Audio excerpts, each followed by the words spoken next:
नमस्कार, मैं हूं राजेंद्र दे और आप देख रहे हैं उत्तराखंड प्राइम। रेस्क्यू ऑपरेशंस की बात करते हैं जो तपोवन में आज भी जारी है। सुरंग में अभी तक करीब 12 मीटर तक ड्रिल किया जा चुका है, मगर सुरंग के अंदर मलबा और कीचड़ भरा होने से परेशानी बढ़ गई है। अब तक टनल में करीब 115 मीटर गहराई तक मलबा निकाला जा चुका है। पानी भरा होने की वजह से दिक्कत बढ़ रही है। मिट्टी निकालने का काम जारी है। 115 मीटर तक मिट्टी निकाली गई है। टनल के नीचे पानी और कीचड़ भरा पड़ा है। लगातार काम वहां पर जारी। टनल के नीचे पानी और कीचड़ भरा हुआ है, इसलिए तकलीफ हो रही है, परेशानी हो रही है। तपोवन की टनल में मिट्टी निकालने का काम जारी है। नीचे है तो मलबा, पर उसमें प्रेशर हाई नहीं है, तो वो बड़ी शाफ्ट खोदेंगे 1 फुट की। 1 फुट की शाफ्ट को ड्रिल कर, मतलब उसमें रास्ता बनाएंगे। उसका काम अब वो शुरू कर रहे हैं। और इधर हमारी ये जो बड़े वाली टनल है उसको खोलने का काम जारी है। ठीक है, वो 140 मीटर पॉइंट पे पहुंच गए हैं, तो वो उन्होंने खुद एस्टेब्लिश किया नाप के एनटीपीसी ने। तो उसमें हमें प्रोग्रेस लग रही है कि ये काम में प्रगति है। आपको लगता है इसमें कोई ब्रेक थ्रू मिल जाएगा? अब उम्मीद ही कर सकते हैं, तो क्या कह सकते हैं, उम्मीद कर सकते हैं कि थोड़ा जो मशीन भी अंदर जो काम कर रही है थोड़ा तेजी से होने लगा है। तो रेणी गांव के पास बना पावर प्रोजेक्ट आपदा के दौरान ध्वस्त हो गया है। एबीपी गंगा के उत्तराखंड ब्यूरो चीफ अजीत सिंह की एक रिपोर्ट आपको दिखाते हैं। ये रेणी गांव है जहां पर आपदा आई थी, जहां पर बिल्कुल विध्वंस हो गया। जहां हम खड़े हैं यहाँ पावर हाउस था, ऋषि गंगा पावर प्रोजेक्ट यहीं था जहां हम इस समय खड़े हैं। दलदली ज़मीन है, बहुत मुश्किल है। मैं आपको कुछ चीज़ें यहाँ एक्सक्लूसिवली दिखाऊंगा, अब जो अभी किसी भी माध्यम से लोगों के सामने नहीं आई होंगी। तो पहले एक तो सामान्य चीज़ मैं आपको दिखाता हूँ, वो सामने आप देखिए। सामने वो एक अप्रोच बनाया जा रहा है और उस अप्रोच के बाद एक अप्रोच इधर बनाया जा रहा है। और ये अप्रोच रोड, ये अप्रोच बनने के बाद आप ये देखिए किस युद्ध स्तर पर काम चल रहा है। बीआरओ की टीम दिन रात यहाँ पर अपना काम कर रही है। आप देखिए किस तरह से एक जंग की तरह यहाँ पर राहत कार्य बीआरओ की तरफ से चलाए जा रहे हैं। ये एक ऐसी सिचुएशन है जैसे वॉर सिचुएशन होती है, तो हम लोग उसी सिचुएशन में हैं कि जैसे एक जंग लड़ने की बात हो। यहाँ परिस्थिति के साथ, समय के साथ जंग लड़ी जा रही है और बाकी सरहद पर दुश्मन के साथ जंग लड़ी जाती है। एक और चीज़ मैं आपको एक्सक्लूसिवली दिखाऊंगा, तो मैं अपने प्रमोद जरा आप इधर दिखाइए। ये जो मशीनें चल रही हैं ये बीआरओ की मशीनें हैं, सब बीआरओ की मशीनें हैं। हालांकि बीआरओ का काम यहाँ ख़त्म हो जाता है जहाँ हम खड़े हैं, लेकिन ये एक तरह से ये मलबा हटाकर ये देखने का काम चल रहा है कि यहाँ पर कोई हताहत तो नहीं है, कोई डेड बॉडी तो नहीं है, कोई दूसरी चीज़ तो नहीं है। और एक ख़ास बात ये देखिए, उस पावर प्रोजेक्ट के अगर कहीं निशान बचे हैं तो वो पाइप देखिए, वो ड्रेनेज पाइप वो जो सामने है, उससे ऊपर वो लोहे की एक वो जो ग्रिल ऊपर तक गई है। और उसकी तरफ जो आपको बहुत वो एक बड़ा सा एक सुरंग का मुंह दिख रहा है, वो सुरंग है। ये इस पावर प्रोजेक्ट की सुरंग थी, ये इस पावर प्रोजेक्ट की सुरंग थी। यहाँ से पानी आता था, ये पावर हाउस था, यहाँ पानी गिरता था और यहाँ मशीनें चलती थी और विद्युत उत्पादन होता था। तो ये एक्सक्लूसिवली, ये सामने ग्लेशियर है, नंदा देवी ग्लेशियर की यहाँ से थोड़ा सा आगे चल के यहाँ से शुरुआत हो जाती है। ये एक ग्लेशियर है और इसके नीचे से यहीं ये सामने जो मुहाना है, यहाँ से एक सैलाब आया और इस पूरे पावर प्रोजेक्ट को अपने साथ बहा कर ले गया। तो मैं एक बार फिर प्रमोद जरा वो सुरंग दिखाइए। और उस सुरंग को मैं इसलिए दिखाना चाह रहा हूँ, ये एक प्रमाण है कि यहाँ वही पावर प्रोजेक्ट था, ऋषि गंगा पावर प्रोजेक्ट, जिसका अब नामो निशान नहीं बचा, जिसका बाद में यहाँ पर जो ये काम चल रहा है राहत का, उसका मलबा निकालने का काम चल रहा है। यहाँ कोई डेड बॉडी ना हो, उनके भी बहुत सारे लोग यहाँ से हताहत हुए हैं, मिसिंग हैं, कौन कहाँ है कहाँ नहीं है, ये सब बीआरओ की निगरानी में चल रहा है। ये काम अभी हमारी आज ही बीआरओ के चीफ इंजीनियर और शिवालिक प्रोजेक्ट के हेड मिस्टर एएस राठौर से बातचीत हुई। उन्होंने बताया कि अप्रोच रोड बन रहा है और अप्रोच जैसे बनेगा तो उसके बाद 4-5 दिन में यहाँ पर एक बैली ब्रिज तैयार हो जाएगा और एक और वैकल्पिक तौर पर बैली ब्रिज वहाँ किनारे पर बनाएंगे, तो अब ये मुझे लगता है कि 10 से 15 दिन में ये बैली ब्रिज शुरू हो जाएगा और ये जो हमारा सड़क मार्ग से ये संपर्क कट गया है चाइना की तरफ वाले हिस्से से, वो जुड़ जाएगा। अपने सहयोगी कैमरामैन प्रमोद वाजपेयी के साथ एबीपी गंगा के लिए रैणी गांव से अजीत सिंह राठी। एबीपी गंगा ने कल आपको सबसे पहले दिखाया था कि रैणी गांव से ऊपर एक झील बन रही है। एबीपी गंगा की खबर का सरकार ने संज्ञान लिया और वैज्ञानिकों की एक टीम को वहां पर सर्वे के लिए भेजा।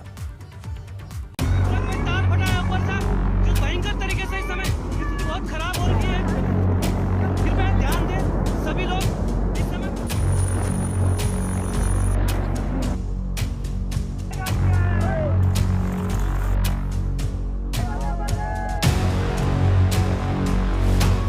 जोशीमठ में खतरा अभी टला नहीं है। जियोलॉजिकल एक्सपर्ट्स का दावा है कि रैणी गांव के ऊपर की पहाड़ियों पर ऋषि गंगा नदी पूरी तरह से ब्लॉक हो गई है और वहां पर एक झील बन गई है। जो महत्वपूर्ण बात मैं अभी कहना चाहता हूं और जो बहुत सीरियस बात है वो ये है कि जो ये फ्लड आया था, उस फ्लड ने यहाँ पे एक टेम्परेरी डैमिंग की थी और उस टेम्परेरी डैमिंग की वजह से जो ये ऋषि गंगा है, जो मेन स्ट्रीम है, वो ऋषि गंगा अभी मुझे दिख रही है कि वो ऋषि गंगा अभी पूरी तरह से ब्लॉक है। और उसमें यहाँ से मैं क्लियर देख सकता हूँ कि यहाँ से आप अगर उसको जूम करेंगे तो आपको दिखेगा कि यहाँ से एक ब्लू कलर की लेक दिख रही है। तो ब्लू कलर की लेक का मतलब है कि ये पानी काफ़ी देर से यहाँ पे पॉन्डिंग होना शुरू हो गया होगा और अभी क्योंकि ये काफ़ी स्टेबल है तो काफ़ी पीछे तक शायद गया होगा। मुझे इसके साइज़ के बारे में कोई अंदाज़ा नहीं है क्योंकि यहाँ से ये पूरी तरह से नहीं दिख पा रहा है, लेकिन ये कह सकता हूँ कि ये पूरी तरह से अभी ये जो ऋषि गंगा जो है वो पूरी तरह से अभी ब्लॉक हुई है और इन फ्यूचर मुझे नहीं पता कि कब तक, लेकिन इसमें ये ब्रीच भी होगी, ये दोबारा से टूटेगा और इसमें से फ्लड आ सकता है। चिंता इस बात को लेकर है कि अगर ये झील टूट गई तो क्या होगा। कहीं ये आने वाले दिनों में किसी बड़ी आफत का संकेत तो नहीं है। सरकार हरकत में आ गई है और इस जगह पर सर्वे के लिए वैज्ञानिकों की एक टीम को भेजा गया है। ये टीम इस इलाके पर स्टडी करेगी। लगभग ये 400 मीटर लंबी है। गहराई का अभी इसमें ज़्यादा अनुमान नहीं आ रहा है, लेकिन जो उसमें जो मुहाने पर जो सिल्ट आया है ऋषि गंगा से और जो रॉथिंग गार्ड जो है तो उसको उसने पुश किया है। उसके कारण वहाँ पर लगभग एक 12 मीटर उसकी हाइट नज़र आ रही है, लेकिन पानी उसमें कितना है अभी वो क्लियर नहीं हुआ है। झील बनने की बात सामने आने के बाद अब लोगों के जहन में एक और दहशत घर कर गई है। डर है कि कहीं सैलाब फिर से बर्बादी का कारण न बन जाए। हालांकि सीएम का कहना है कि किसी को भी घबराने की जरूरत नहीं है। अभी हमको उसकी जानकारी है और उस पर पूरी तरह हमारे सैटेलाइट के माध्यम से उस पर निगाह रखे हुए हैं और मैं समझता हूं कि अभी तक जो झील की स्थिति है, सावधान रहने की जरूरत है, घबराने की जरूरत नहीं है। एबीपी गंगा ने सबसे पहले इस खबर को दिखाया था, जिस पर संज्ञान लेकर सरकार ने वैज्ञानिकों की टीम को सर्वे के लिए भेजा है। तो वहीं सेंट्रल वाटर कमीशन ने अपने ऑफिशियल ट्विटर अकाउंट पर एक ट्वीट किया जिसमें वो बता रहे हैं कि वहां पर किस तरह झील बन रही है। इसके साथ ही हेलीकॉप्टर से उस इलाके का निरीक्षण भी किया गया। 7 फरवरी को रैणी गांव के ऊपर पहाड़ियों से पानी के साथ मलबा बहकर आया था। इसी मलबे ने जोशीमठ क्षेत्र में तबाही मचाई थी। 2 बड़े पावर प्रोजेक्ट तबाह हो गए तो वहीं 200 से ज्यादा लोग लापता हैं। एबीपी गंगा के लिए जोशीमठ से अजीत सिंह राठी की रिपोर्ट।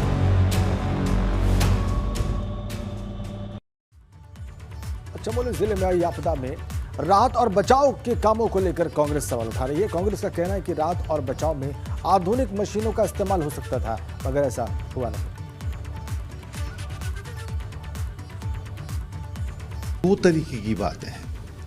एक बात तो है कि जो आपदा ही है, उस आपदा से जो है जिस तरीके से मुख्यमंत्री जी गए वहाँ पर और सेना के, आईटीबीपी के, एसडीआरएफ के जो लोग लगे हैं वो बड़ी निष्ठा के साथ वहाँ पर काम कर रहे हैं। और दूसरी बात है वहाँ पर जो व्यवस्थाएं हैं वो व्यवस्थाएं नदारत है और उस व्यवस्था को करने का दायित्व तो सरकार का था, लेकिन सरकार का इस पर कोई ध्यान नहीं किया है। तो आपदा में चल रहे राहत और बचाव के काम को लेकर विपक्ष सवाल उठा रहा है। विपक्ष के सवालों को लेकर उत्तराखंड के भाजपा प्रदेश प्रभारी दुष्यंत गौतम से बात की हमारे संवाददाता अविनाश तिवारी ने। उत्तराखंड में बीते रविवार को आई आपदा के बाद अभी तक राहत बचाव कार्य चल रहा है, लेकिन टनल को अभी तक खोला नहीं जा सकता है, जिसको लेकर कांग्रेस ने भी अब निशाना साधना शुरू कर दिया है। हमारे साथ बातचीत के लिए मौजूद हैं उत्तराखंड के बीजेपी प्रभारी दुष्यंत गौतम जी। सर, आपकी राज्यसभा में साथी हैं प्रदीप टमटा, उन्होंने निशाना साधा है कि हमारे पास इतने आधुनिक उपकरण नहीं है जिससे कि हम टनल में अभी तक फंसे हुए लोगों को निकाल सके। देखिए, ये कांग्रेस की मजबूरी है कि उन्होंने हर काम का विरोध करना ही करना है। आज टनल में जो लोग फंसे हुए हैं, जो हानि हो रही है, उनके प्रति इनको सांत्वना व्यक्त करनी चाहिए। सरकार अपनी तरफ से पर्याप्त प्रयास कर रही है और मैं धन्यवाद देना चाहूँगा उत्तराखंड के मुख्यमंत्री और सरकार को। उन्होंने तत्काल प्रभाव से 2 घंटे के अंदर ही सेंटर से मदद मांगी और मदद कार्य लगातार वहाँ चल रहे हैं। जितने भी जीवनों को बचाया जाता है, बचाने का प्रयास कर रहा है। लेकिन जब आप विरोध करते हैं तो मानवता मुझे लगता है आपके अंदर नहीं दिखाई देती। आपको अपना भी देखना चाहिए केदारनाथ के अंदर क्या हुआ था और किस प्रकार से आपने 4 दिन बाद केंद्र की मदद मांगी थी। डेड बॉडियाँ पड़ी रही थी, सड़ गई हैं और आज भी जंगलों में देखो तो वो उनके इतिहास आज भी दिखाई देता है कहीं ना कहीं। मुझे लगता है ये क्रिटिसाइज़ करने का समय नहीं है, मदद करने का समय है। कोई सुझाव हो तो सुझाव दें और सरकार ना करे तब बोलें। अगर हम पे कुछ है नहीं तो वो भी तो देन आप लोगों की, आप ही तो शासन करते रहे हैं इतने दिन। हम तो पूरी मदद कर रहे हैं, फोर्स पूरी लगी हुई है। कम से कम आप उनका हौसला नहीं बढ़ा सकते, वहाँ फोर्स लगी हुई है। जहाँ वो पुलिस वाले लगे हुए हैं, जिनके परिवार के लोग जुड़े हैं, उनको हौसला नहीं बढ़ा सकते। कम से कम अतोत्साहित तो ना करें। सर, अगर बात करें तो अब उत्तराखंड में कुंभ भी लगने जा रहा है और इस तरीके की आपदा भी आई है। किस तरीके से आप लोग वहाँ पे कुंभ का आयोजन कराएंगे, क्योंकि काफ़ी सारे साधु संत नाराज भी हैं क्योंकि तैयारियाँ कुछ न कुछ कमी रह गई है। देखिए, कोविड-19 का पालन करते हुए कुंभ का आयोजन किया जा रहा है। सभी साधु संतों से चर्चा भी हुई है, बात भी हुई है और जो कुछ एक नाराज हो तो मैं उसके बारे में नहीं कह सकता। मेरे ख्याल ज़्यादातर संतुष्ट हैं उसकी तैयारी से। शुक्रिया हमसे बातचीत करने के लिए। तो ये हैं उत्तराखंड बीजेपी प्रभारी दुष्यंत गौतम जी, जिनका कहना है कि जो आपदा आई है उसके लिए तमाम सारी टीमें लगी हुई है बचाव कार्य के लिए। विपक्ष इस पर राजनीति न करे, उनके पास अगर कोई सुझाव हो तो वो सरकार को दे, सरकार उस पर अमल करेगी। कृष्ण वीरपाल के साथ अविनाश तिवारी, एबीपी गंगा। और उत्तराखंड के पूर्व मुख्यमंत्री भगत सिंह कोश्यारी ने इस आपदा पर कहा कि प्रदेश ऐसी आपदा पहले भी कई बार झेल चुका है। उन्होंने कहा कि राज्य के लोग इससे बहुत जल्दी उबर जाएंगे। कोश्यारी मसूरी में लाल बहादुर शास्त्री प्रशासनिक एकेडमी के कार्यक्रम में शिरकत करने पहुंचे थे। का हमेशा ही जैसे दैत्यों से संघर्ष हुआ है, ऐसे ही देवभूमि इतना सुंदर है, पावन है, पवित्र है, उसके बाद भी दैवीय आपदाएं आती रहती हैं और हम लोग बहादुरी के साथ, पूरे करेज के साथ उसका सामना करते हैं। ऐसी दर्दनाक घटना के बाद स्वाभाविक हर एक का हृदय पसीजता है, कष्ट होता है, लेकिन हमारी केंद्र की सरकार और प्रदेश सरकार, मैं देख रहा हूँ तो उसके लिए लगातार प्रयत्नशील है। और जोशीमठ की आपदा को लेकर बॉलीवुड सिंगर जुबिन नौटियाल आगे आए हैं। उन्होंने पीड़ित लोगों की सहायता के लिए फंड इकट्ठा करने का फैसला किया है और इसके लिए जुबिन ने वैलेंटाइंस डे का चयन किया है। इस दिन उन्होंने एक रूफटॉप कंसर्ट का आयोजन किया है और इस कंसर्ट से होने वाली आय को वो आपदा के पीड़ितों की मदद में लगाएंगे। फरवरी को लोगों में जागरूकता स्प्रेड करना चाहता हूँ, बताना चाहता हूँ कि चमोली में, उत्तराखंड में एक बहुत बड़ी बाढ़ आई है जिसका रेस्क्यू ऑपरेशन इस वक्त भी चल रहे हैं। और कल ही मैंने एक स्टेटमेंट पढ़ी थी जिसमें बहुत कठिनाई हो रही है गवर्नमेंट को रेस्क्यू ऑपरेशंस करने में। एक संगीतकार होने के नाते मुझे लगता है मेरा संगीत है जिसको मैं इस्तेमाल कर सकता हूँ लोगों की मदद करने के लिए। इस आपदा से सिर्फ इंसान ही नहीं, जानवर भी गमज़दा है। सोशल मीडिया पर वायरल हो रहा एक वीडियो देखकर आप भी यही कहेंगे कि आप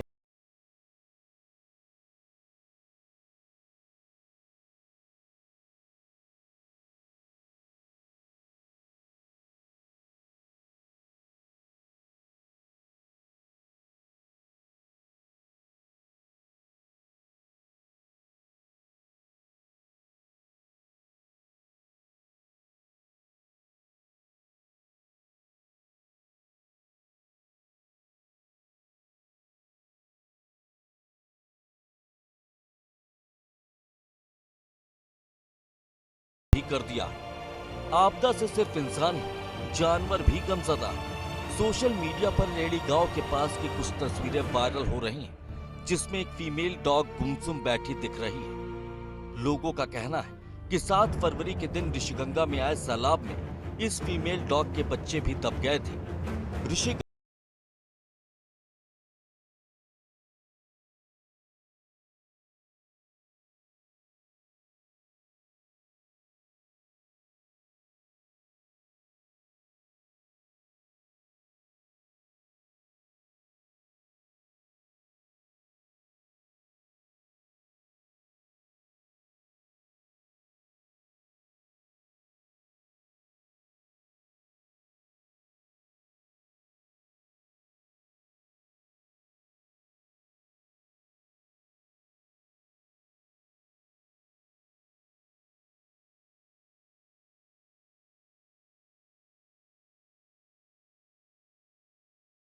गंगा नदी में सिल्ट आने से श्रीनगर पौड़ी पेयजल पंपिंग योजना के पानी को जल संस्थान ने रोक दिया है और इसे पेयजल का संकट खड़ा किया है।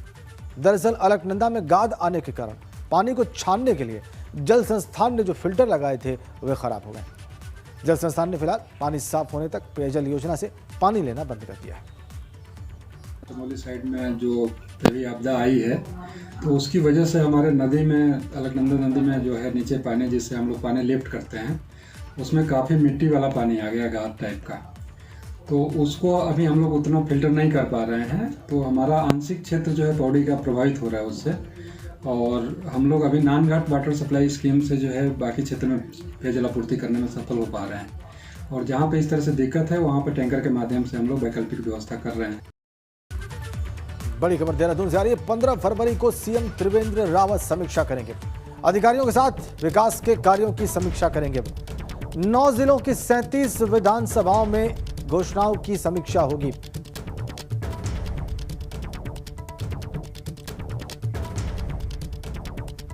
और कुंभ को लेकर, हरिद्वार के कुंभ को लेकर अखाड़ा परिषद का बहुत बड़ा बयान आया है।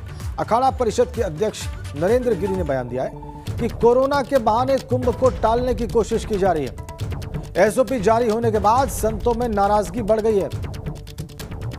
नरेंद्र गिरी कह रहे हैं कि कोरोना के बहाने कुंभ को टालने की कोशिश। कुछ संतों की नाराजगी हरिद्वार में है, वह उचित भी है। जब कुंभ मेले में कथा नहीं होगी, पंडाल नहीं होगा, भंडारा नहीं होगा, तो उससे क्या मतलब है। इस तरह की व्यवस्थाओं जो भी हो रही हैं वह मुझे लगता है कि अधिकारियों के मन में कुंभ कराने की या तो इच्छा शक्ति नहीं है या तो वो चाहते ये हैं कि कोरोना के बहाने मेला न किया जाए। आपने अकेले निर्णय लिया,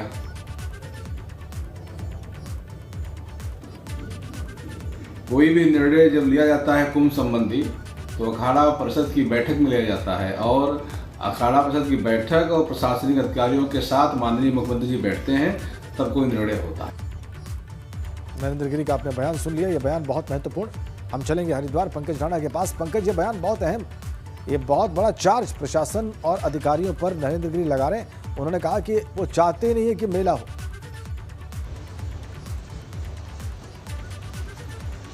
बिल्कुल राजन, देखिए कुंभ मेले को लेकर हपपोश की स्थिति बनी हुई है। एक तरफ संत अपनी तरह से तैयारियों में जुटे हुए हैं, अखाड़ों में बड़े स्तर पर काम चल रहे हैं, तमाम संतों के हरिद्वार आने का सिलसिला जारी हो गया है। लेकिन बड़ा सवाल ये खड़ा हो रहा है कि राज्य सरकार ने जो एसओपी जारी की है उसके बाद संतों में नाराजगी हो गई है कि सरकार ने साफ तौर पर संतों को ये कह दिया है या जो भी श्रद्धालु कुंभ के दौरान आएंगे सबको ये कह दिया कि किसी भी तरह का धार्मिक आयोजन नहीं होगा, ना टेंट लगेंगे, ना भंडारे होंगे, ना सत्संग होंगे, ना यज्ञ होंगे। तो कहीं ना कहीं संतों में इस बात को लेकर नाराजगी अब सामने आ गई है। ये पहला बयान है अखाड़ा परिषद के अध्यक्ष का जिन्होंने खुलकर ये बात कही है कि सरकार ने कोरोना के बहाने कुंभ को खत्म करने की बात की है। लेकिन इसके साथ साथ ही एक बात ये भी समझनी पड़ेगी, उन्होंने ये बयान इसलिए भी दिया है क्योंकि पहले जो नरेंद्र गिरी महाराज हैं अखाड़ा परिषद के अध्यक्ष हैं वो सॉफ्ट कॉर्नर लेकर सरकार के साथ चल रहे थे। लेकिन अब बैरागी और अणि अखाड़ों ने जो बहिष्कार किया है अखाड़ा परिषद का, उसके बाद उन्होंने ये बात कही है कि इस तरह के आयोजन पर सरकार रोक लगा रही है। लेकिन दूसरे जो राजनीतिक आयोजन हो रहे हैं उनमें किसी तरह का रोक नहीं है। इस बात से साफ तरफ ये इशारा हो रहा है कि अब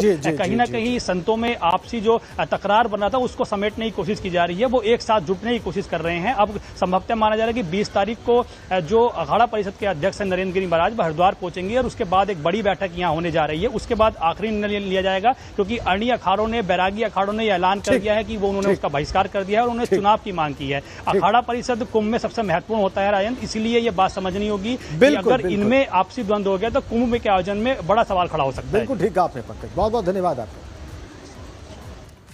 आगे बढ़ते हैं। ऋषिकेश कर्णप्रयाग रेल परियोजना से प्रभावित 4 गांवों के लोगों ने प्रदर्शन किया। इनका कहना है कि रेलवे ने किसानों को अभी तक जमीन का पूरा मुआवजा नहीं दिया, साथ ही प्रभावित लोगों को वादे के मुताबिक रोजगार भी नहीं दिया जा रहा और इसी से गुस्साए लोगों ने निर्माण के काम को रुकवा दिया। आज की जो जन सुनाई थी जमीन के बारे में, तो यहाँ पर सक्षम अधिकारी डीएम को आना चाहिए था। डीएम के बिना हम इस मीटिंग को मीटिंग में आना भी नहीं चाहे, और यदि जब तक सक्षम अधिकारी नहीं आता है तो ये मीटिंग होना उचित नहीं है। दूसरी बात है कि रेलवे वालों ने, और जब शुरू में सुनाई हुई थी उस समय हर परिवार से एक आदमी नौकरी के लिए बोला था, उसको भी देने के लिए अभी ये बिल्कुल मना कर रहे हैं। इस खबर के साथ ही उत्तराखंड प्राइम में फिलहाल इतना ही। शुक्रिया।